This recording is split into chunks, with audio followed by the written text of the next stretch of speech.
The whiteboard marker screeched faintly as Professor Jones dragged it across the surface, his handwriting sharp and deliberate, every stroke precise. His voice filled the lecture hall, calm yet cutting, leaving no space for warmth.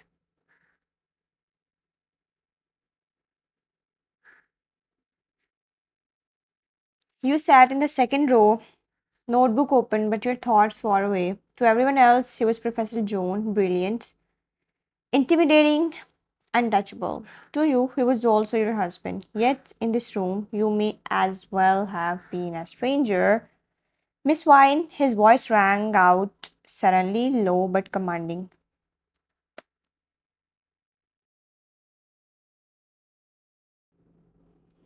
You jerked upright, eyes starting to him. His gaze was unreadable but sharp, pinning you down like prey. Since you seem more interested in staring at the wall than at me, why don't you enlighten us? Summarize what I just explained.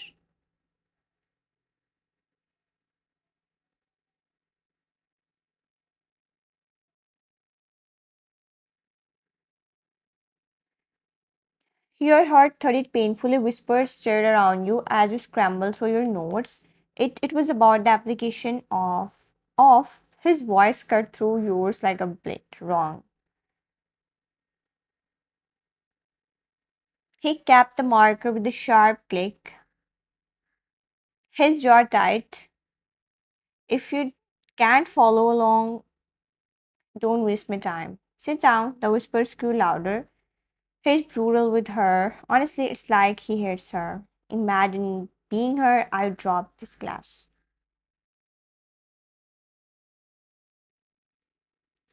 You swallowed hard, forcing your chin high even as your chest burned. Jungkook had already turned back to the board, his expression untouched as though you had never existed.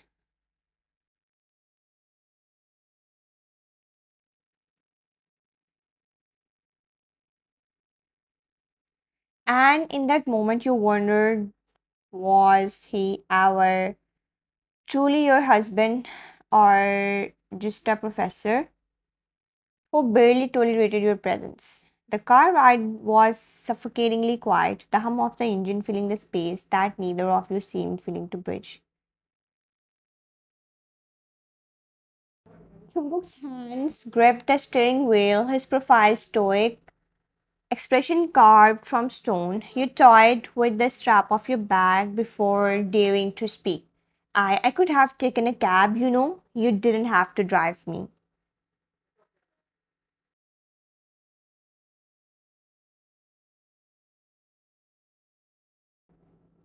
His eyes stayed fixed on the road. I said, I'll drop you, don't argue. The words silenced you instantly. You stared down at your lap, chewing the inside of your cheek, wishing just once he would speak to you like a husband instead of a professor dismissing a student.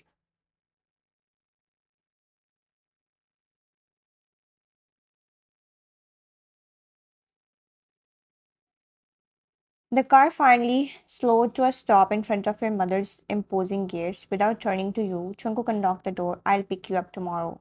Your lips parted slightly. Just one night.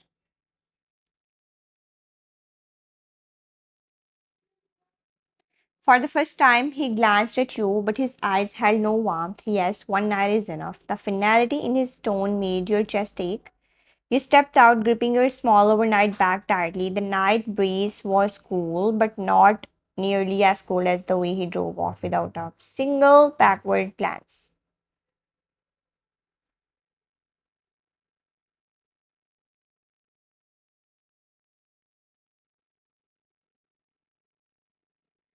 You stood there, whispering to yourself as the tail lights disappeared, not even a goodbye.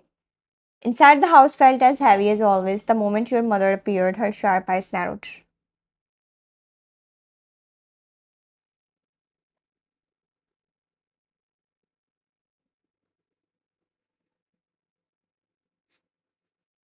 So, he finally decided to leave you here. Didn't even bother to come in, did he? You forced a strained smile. No, he had work. From the staircase, Kazzy's mocking voice drifted down, dripping with disdain.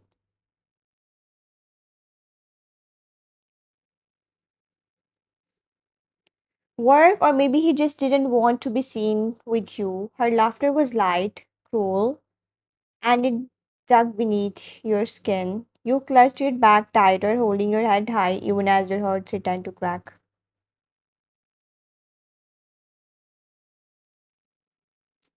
One night, you reminded yourself, just one night, you could endure the coldness of two homes until tomorrow. The evening dragged with its usual suffocating heaviness inside your mother's house. You busied yourself in the kitchen trying to avoid Kaz's taunts from the living room.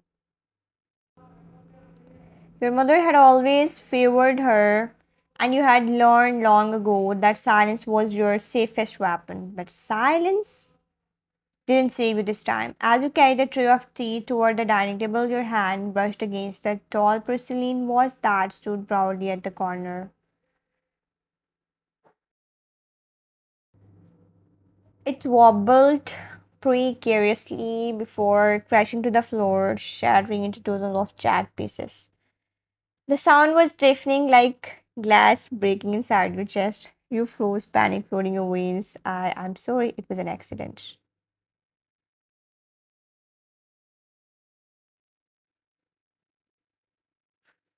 Your mother stormed in at once, her face twisted with rage. Do you have any idea how much that was worth? It was a gift, and you careless, useless girl. You can't even walk properly in your own mother's house.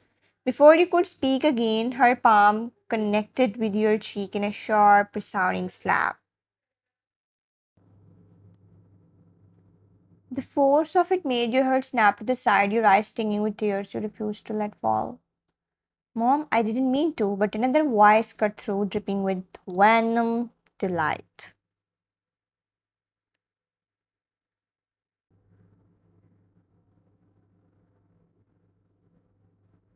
Honestly, it's no surprise she breaks everything she touches. No wonder her husband barely looks at her.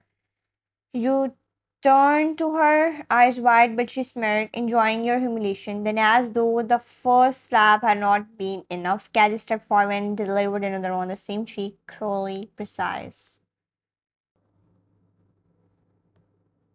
The sting burned deeper, the skin already tender from your mother's blow, your breath caught in your throat, and for a moment the word blurred. Cassie tilted her head mockingly. Look at you, pathetic, not even worth defending. Do you think Professor Jones would care if he saw this? Please, he probably wouldn't even notice. Your mother didn't stop her, she simply crossed her arms, her expression cold.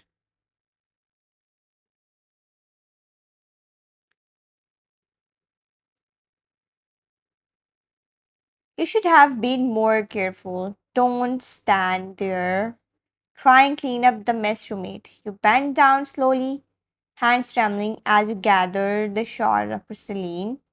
Your tears finally fell, silent and unacknowledged, soaking into the floor as the sting on your cheek throbbed in rhythm with your breaking heart.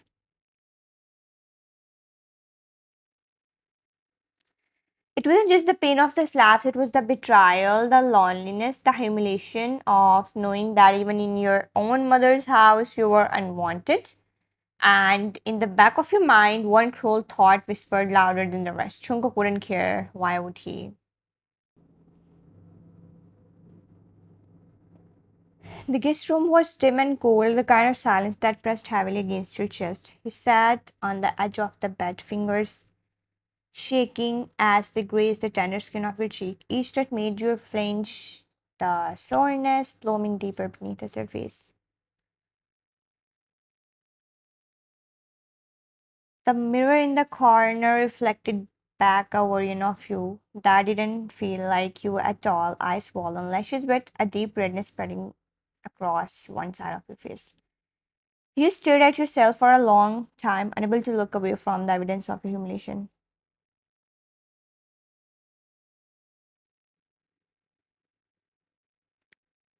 Pathetic, even your own mother doesn't hesitate to strike you. Your voice cracked, you leaned forward, resting your forehead against the cool glass of the mirror. Tears slipping freely now.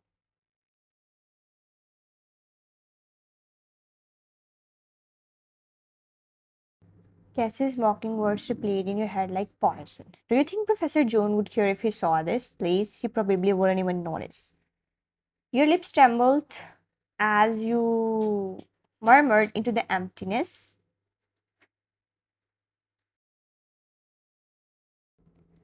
She's right, he wouldn't care. Why would he? I'm just invisible to him. You pressed your sleeve against your mouth to stifle the sobs that forced their way out. Your body trembled with the effort, shoulders shaking as you curled up tighter on the bed.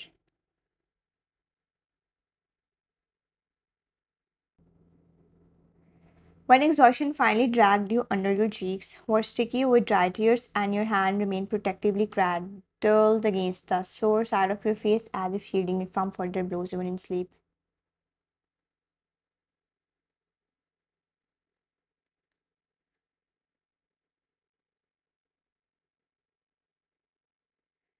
The morning after, the first rays of sunlight cut through the curtains, making you wince. Your face throbbed before you even opened your eyes. The dull ache, a cruel reminder of the night before, you sat in front of the mirror again, this time with dread crawling up your spine.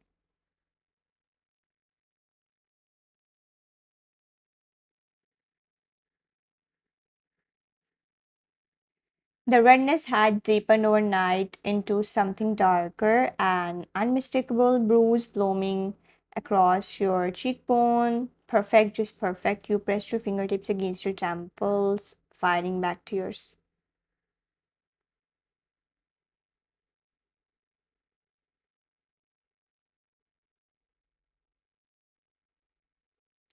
Jungkook would be here soon.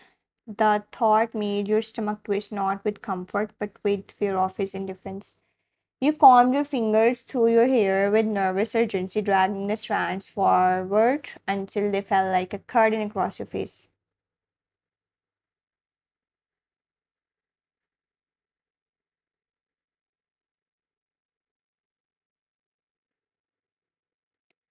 You tilted your head this way and that, checking if the mark was hidden. It was enough. You tugged more hair forward, by tucking again, forcing it to stay in place. If he sees it, he will just ignore it or worse, think it's my fault.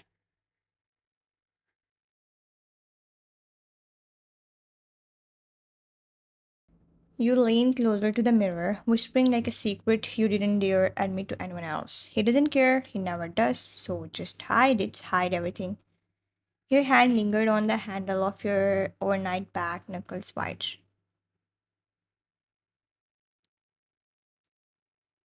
With your head lowered and your face safely veiled, you sat at the edge of the bed, heart pounding. All you could do now was wait for the sound of his car outside. The low hum of a familiar engine reached your ears before you even looked out the window.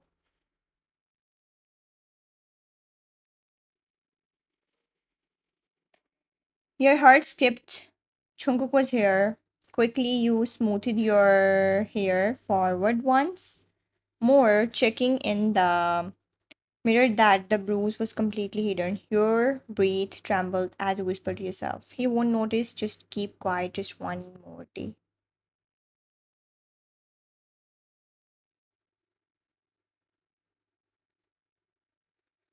The crunch of his polished shoes against the gravel echoed as he walked to the door, a single knock firm, commanding. Your chest tightened when you opened it. There he stood tall, expression carved from stone, hands tucked casually into his pockets.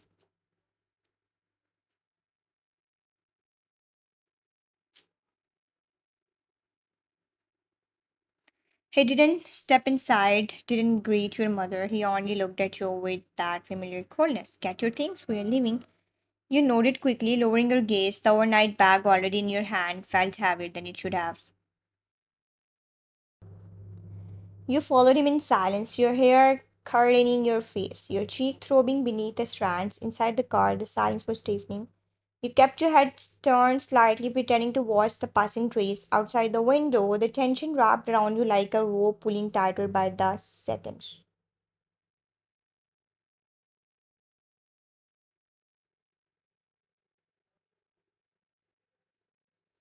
But Jungkook noticed his sharp eyes flicked toward you, lingering longer than usual. He said nothing at first, but as Knuckles tapped against the steering wheel once, twice, a rare crack in his composure.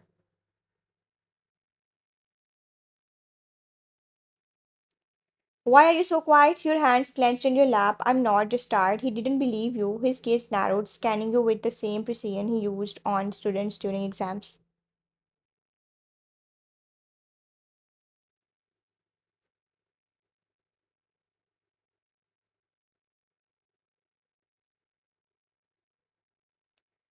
Then his eyes catch it, the faint discoloration peeking from beneath your hair. His grip on the steering wheel tightened until his knuckles whitened.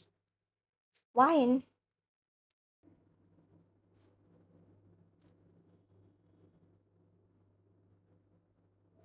His voice was low, sharp. Turn your head. Your stomach dropped. You shook your head quickly, pulling the curtain of hair further across your face. It's nothing, just leave it.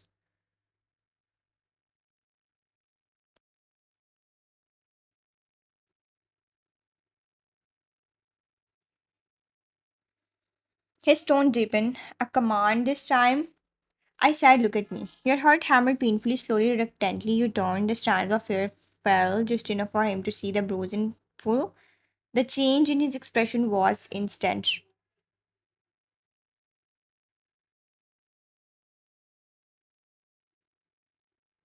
His eyes darkened, fury flashing like a storm barely contained. His jaw tightened, the muscle ticking as he studied the mark. Who did this? You swallowed hard, clutching the hem of your skirts. It doesn't matter. Just drive, please.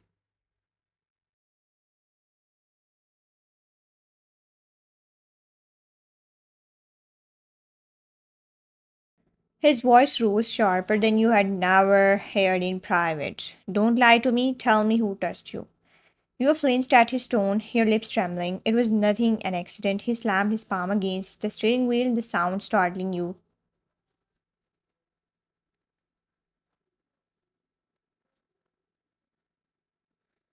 His composure cracked wide open, fury radiating from him in waves. Do not lie to me, Vine. Bruises don't appear from nothing. Who was it? You stared at him, stunned by the fire in his eyes, not the usual cold detachment, but a dangerous protective ray.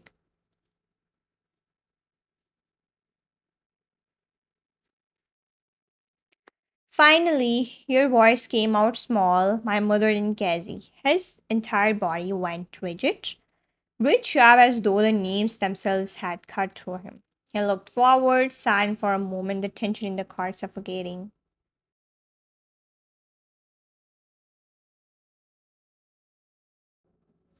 Then he spoke, his voice low, deadly calm.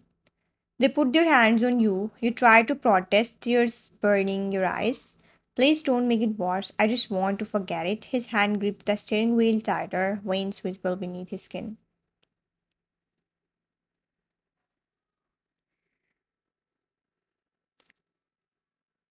His coldness had shifted, no longer directed at you, but forged into a shield, a weapon. No one touched what's mine. For the first time, you saw it the crack in his icy mask. His coldness wasn't distance anymore, it was protection, sharpened into fury at anyone who dared to look at you. You turned away, hiding the trembling of your lips, unsure whether to be terrified of the storm he was about to leash or relieved that at last he had taken your side. The car right back was suffocatingly silent. Jungkook's hand stayed clenched around the steering wheel, veins straining under his pale skin.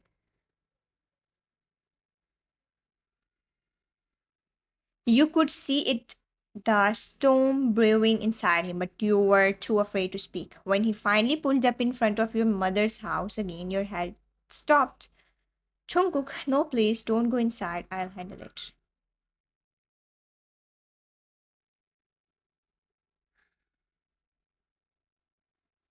He didn't even glance at you, his voice icy and resolute. You have handled enough, now it's my turn.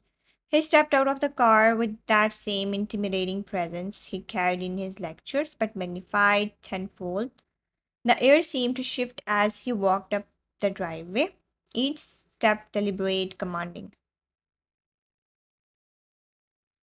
You stumbled after him, panic rising in your chest. The door creaked open and your mother appeared, startled at his sudden arrival. Cassie peeked from behind, smirking until she cast the expression on his face sharp, furious, and utterly merciless.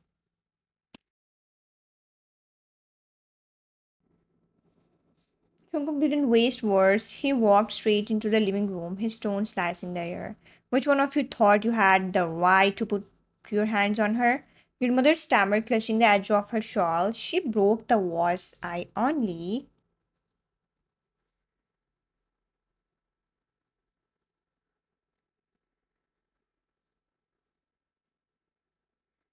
But Jungkook's glare cut her off. He took a step closer, his voice colder than steel. You raise your hand against my wife. You dare humiliate her in your house as if she were nothing. Cassie scoped from behind, folding her arms.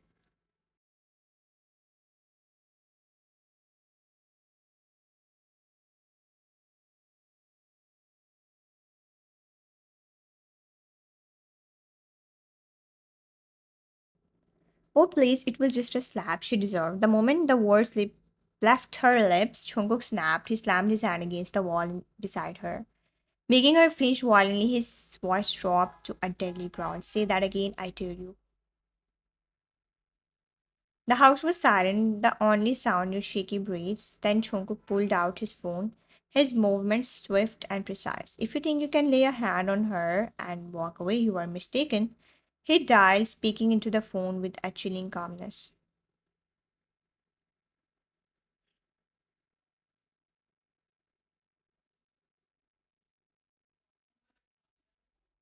This is Professor Joan Jungkook. I need an immediate unit dispatched. Your mother's face went pale. She rushed forward, panicked. No, please don't bring the police into this. She's my daughter.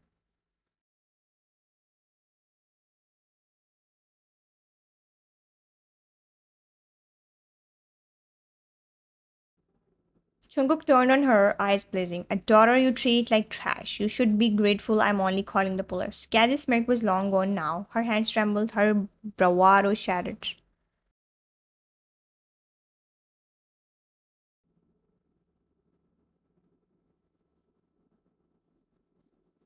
You tugged at Jungkook's sleeve, whispering desperately, Stop, please. It will destroy everything. I don't want this.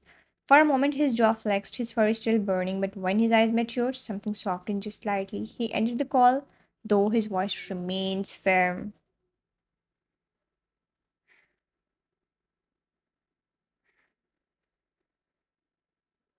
Fine, no police for now, but listen carefully. He turned back to your mother and Cassie, his voice low and level. If either of you ever touch her again, if you so much as raise your voice at her, I'll make sure you regret it. Do not test me.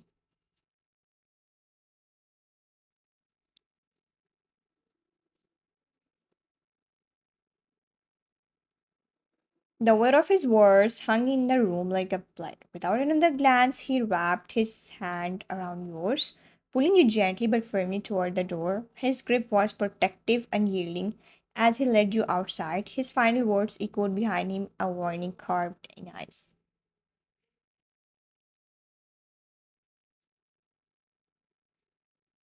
She's my wife, remember that before you ever think of crossing her again.